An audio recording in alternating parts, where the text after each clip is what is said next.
कहानी की शुरुआत में हमें एक फैमिली को दिखाया जाता है जो हंसी खुशी अपनी जिंदगी गुजार रहे होते हैं, लेकिन उन्हें पता नहीं था कि कुछ ही मिनट बाद उनके साथ कुछ ऐसा होने वाला है जिसके बारे में सोचने से भी डर लगता है। जब पति पत्नी अपने बातचीत में मसरूफ थे, तभी अचानक उन्हें बाहर से लोगों की चीखने चिल्लाने की आवाजें सुनाई देने लगती हैं। जब वो दोनों घर से बाहर निकले तो उन्होंने देखा कि बाहर लोगों के बीच हलचल मची हुई है। लोग अपने अपने घरों को छोड़कर भाग रहे थे, जैसे कुछ बड़ा होने जा रहा हो। जेसन और बेथ ने देखा कि हमारे पड़ोसी भी घबराए हुए जल्दी जल्दी अपना घर खाली कर रहे हैं। जेसन ने पड़ोसी से पूछा कि आखिर वजह क्या है, तुम लोग क्यों घर छोड़कर जा रहे हो?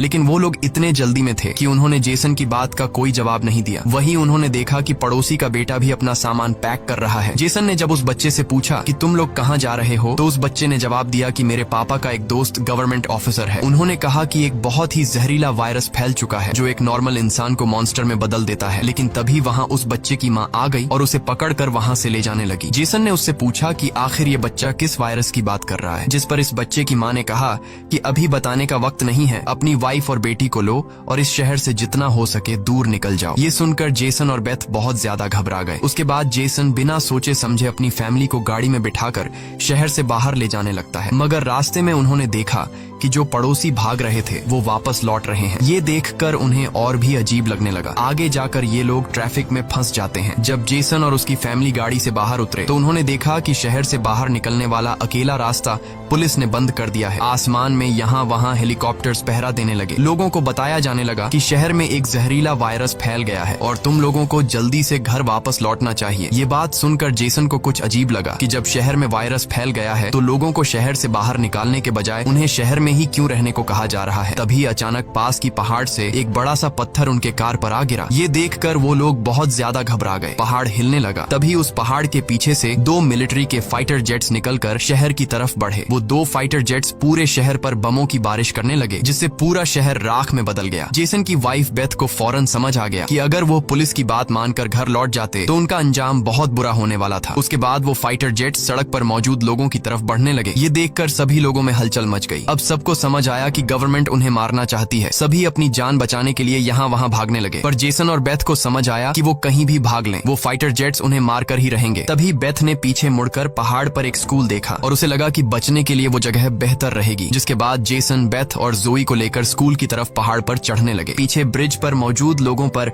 फाइटर जेट्स बम गिराने लगे। ये तीनों तेजी से दौड़ते हुए स्कूल तक पहुंच जाते हैं और खुशकिस्मती से वहां उन्हें एक टनल मिल जाता है और बम धमाके से कुछ ही सेकंड पहले वो जल्दी से उस टनल में घुस जाते हैं। जैसे ही बंकर का दरवाजा बंद हुआ, ऊपर एक जोरदार धमाका हुआ, लेकिन खुशकिस्मती से ये लोग बंकर के नीचे थे और इनकी जान बच गई। मगर इनके लिए हैरानी की बात ये थी कि आखिर ये कौन सा वायरस था कि गवर्नमेंट को शहर के सभी लोगों को मारना पड़ा। वो लोग कुछ भी नहीं समझ पा रहे थे। बस उन्हें ये पता चल चुका था कि अगर जिंदा रहना है तो चुपचाप बंकर में जिंदगी गुजारो। लेकिन इनके लिए परेशानी की बात ये थी कि आखिर ये लोग यहाँ कब तक जिंदगी गुजारेंगे और उन्हें पेट भरने के लिए खाने पीने का क्या करना होगा। अच्छी बात ये थी कि वहाँ ढेर सारा एक्सपायरी खाना रखा हुआ था जो 3 लोगों के लिए काफी लंबे समय तक चल सकता था। जेसन की वाइफ बेथ बहुत ज्यादा परेशान थी। वह अपनी बेटी जोई के बारे में सोचने लगती है कि अगर ये बीमार हो गई तब इसका क्या करेंगे। और बेथ दरवाजा बंद करते समय उसका हाथ भी लग गया था जिसमें काफी गहरी चोट आई थी। वो दोनों इस बात को लेकर भी घबरा रहे थे कि कहीं इस जहरीले वायरस ने उनकी बॉडी पर भी अटैक न कर लिया हो। मगर अभी ये सोचने का वक्त नहीं था। उन्हें अब इस बंकर को सेफ बनाना था ताकि ऊपर बंकर का दरवाजा कोई खोल न सके। जेसन ने लोहे की जंजीर से बंकर का दरवाजा मजबूती से बंद कर दिया और तय किया कि अब उन्हें यहीं पर छिपकर जिंदगी गुजारनी है। लेकिन जमीन के नीचे रहने का जीवन आसान नहीं था। हर दिन वही एक जैसा खाना, पीने के लिए कीचड़ से भरा हुआ पानी और खाली समय में वह ताश खेलते। बाहर की दुनिया से उनका पूरी तरह से कनेक्शन कट चुका था। कई दिनों तक यहाँ रहने के बाद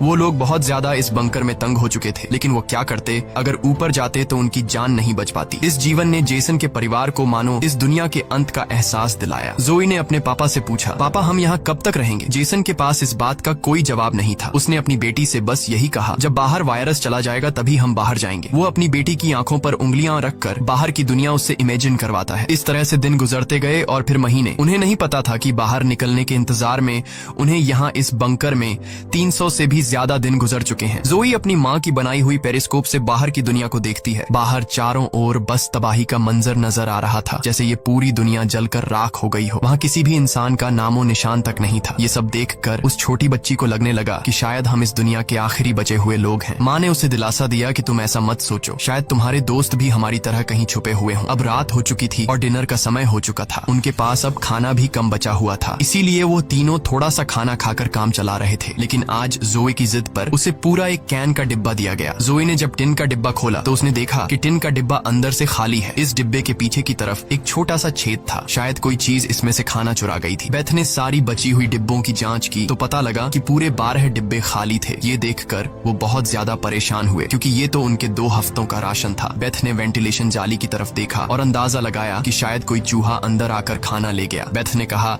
कि अगर ये चूहा है तो इसे जल्द मारना पड़ेगा, नहीं तो ये हमारा सारा खाना बर्बाद कर देगा। बेटी के उदास चेहरे को देख जेसन ने उसे दिलासा दिया कि छोटी छोटी बातों से परेशान मत हो, अगर खाना खत्म हो भी गया तो मैं ऊपर जाकर कुछ सामान ले आऊंगा। अगले दिन जब जोई अपनी माँ के साथ ब्लॉक्स में खेल रही थी तभी पीछे से हल्की सी आवाज आई। जोई ने जब पीछे मुड़कर देखा तो एक चूहा फिर से